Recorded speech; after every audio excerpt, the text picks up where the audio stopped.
Hello students, in this video we are taking computer networks as our next topic. Different types of computer networks and LAN topologies will be discussed here in this video. So the first network is PAN, that is personal area network. So we will discuss every network on the basis of the area covered, its speed, applications and devices and tools used by those network. So the area covered here is a few meters typically within a room, and speed is up to 10 megabit per second for Bluetooth and up to 480 megabit per second for USB. Applications: connecting personal devices, that is phone to laptop or wireless headset. These are the application, and devices used are our smartphones, laptops, Bluetooth devices and USB cables.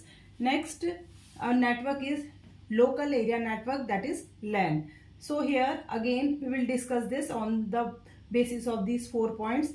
Area covered here is up to few kilometers, that is within a building or campus. Speed, it supports a very high speed, that is 100 megabit per second to 1 GB per second or more. Its applications are office networks, school labs and home networking. Devices or tools used in LAN are switches, routers, Ethernet cables, Wi-Fi access points and NICs, that is network interface card. Next network is metropolitan area network. Again we will discuss this on the basis of these 4 points. Area covered is city or town, that is 5 to 50 kilometer range.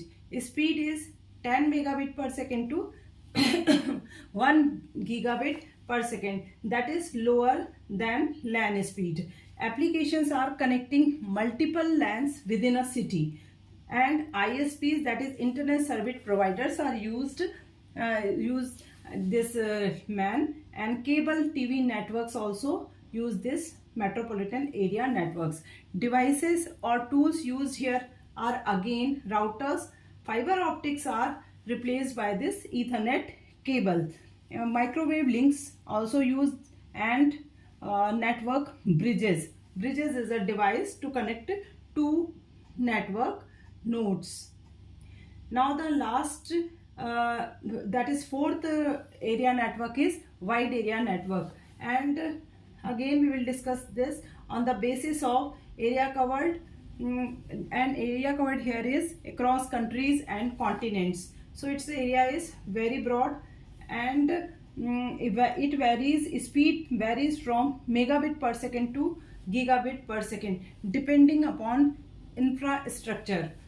Okay, so this speed is decided by so many factors, that means bandwidth available and all the and other factors, and the tools used by the for the communication. So it varies and depends upon infrastructure. Applications are internet and multinational business networks.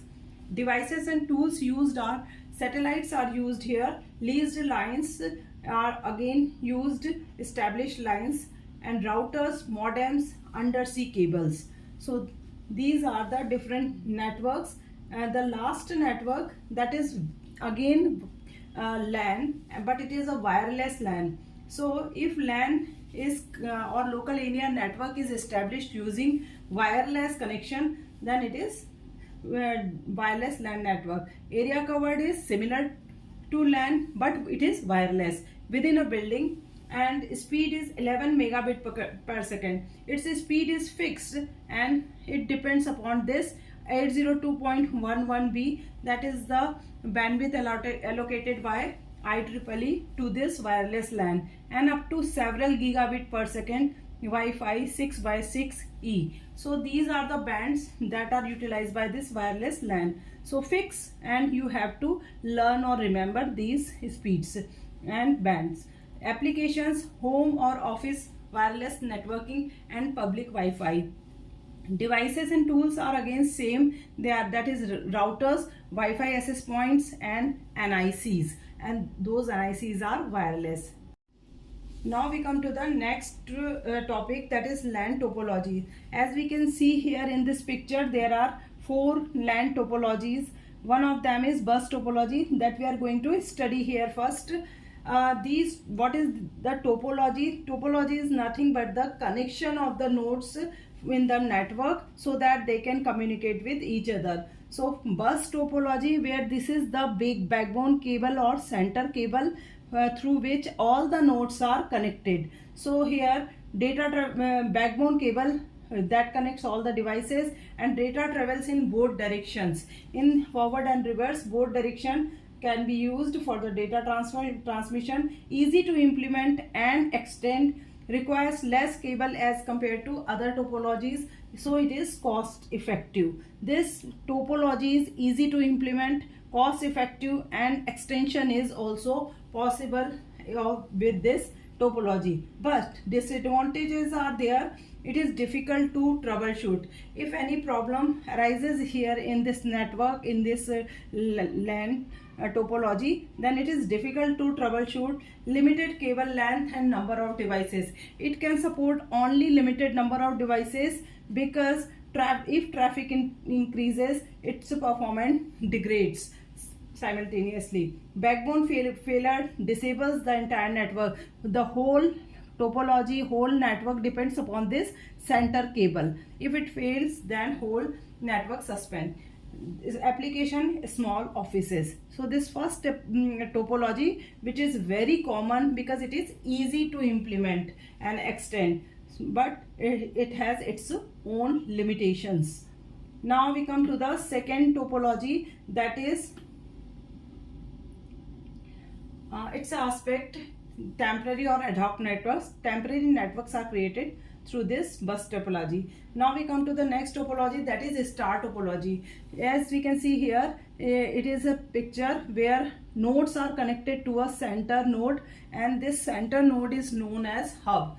So all devices are connected to a central hub or switch. So this is the special feature of this star topology. Easy to install and manage. It is also easy as the bus topology, but easy fault detection and isolation. If problem comes in any of the node, we can detach that or we can separate that node and the circuit is okay, network is okay. Failure of one devices does not affect other. Okay, so these are the advantages. Its installation, management, everything is easy. But disadvantage, failure of central hub disables the network. The whole network depends upon the central hub. Failure of it affects the whole network. Requires more cable than bus topology. In the bus topology, least cables are required. So the cable requirement here is more than this. Applications, home and office LANs, school and computer labs, it is used. Okay, it is primarily it is used in home and computer school computer labs. Now the third topology is ring topology. As we can see here, the nodes are connected in form of ring. Each device is connected to two others. As we can see, this device is connected to its front and back devices. So this is the feature of the ring topology. If one node is connected to two nodes, one in front and another in back, then they are making a circular pathway, then it is a ring topology. Equal advantages are equal access for all devices. All devices have equal access, or they are given the same chance to transfer the data. Suitable for high speed transmission. High speed transmission is possible. Token is something that is delivered among all the nodes, and which node gets this token, he gets permission to transfer the data. So here high speed transmission is possible. Disadvantage is that a break in the ring can disable the network. Suppose there a break comes, then whole network suspends. Troubleshooting is difficult. It is difficult to find that where the fault is. Adding or removing devices disrupt the networks. If we want to extend the network, then it is not possible here. Applications, some legacy LANs Okay, for the legacy LANs these are used, and fiber distributed data interface networks, this topology is used. Okay, so for very specific type of LANs it is preferred. So most common is this one. This is also used in home and school labs now, and this is rarely in some legacy LANs and FDDI networks are it is used. Now the last is mesh topology. As we can see, this is mesh topology. The feature of mesh topology is that each device is connected to every other device. Each device is connected to every other device in the topology. So as we can see here that each device is connected to every other device. It can be full mesh or partial mesh. Now advantages are high reliability. Suppose if any node or any connection fails, then there are alternate paths are available for the connection. So highly reliable and fault tolerance. It can bear the fault because other paths are available for the circulation or for the transmission. Data can take multiple paths. As multiple paths are available here, robust performance under high traffic. Under high traffic it is having number of paths are available, so it is a robust performance. At disadvantages, expensive due to high cabling. Cabling is high in as compared to all the other topologies. Here large number of cables are used. Complex installation is also, and maintenance, everything is complex and expensive. And applications are military networks, mission critical business applications, and backbone networks. So this is the topology which is used in a very specific type of like military, where security and the performance matters. But this is for the common school, home LANs, it is preferred.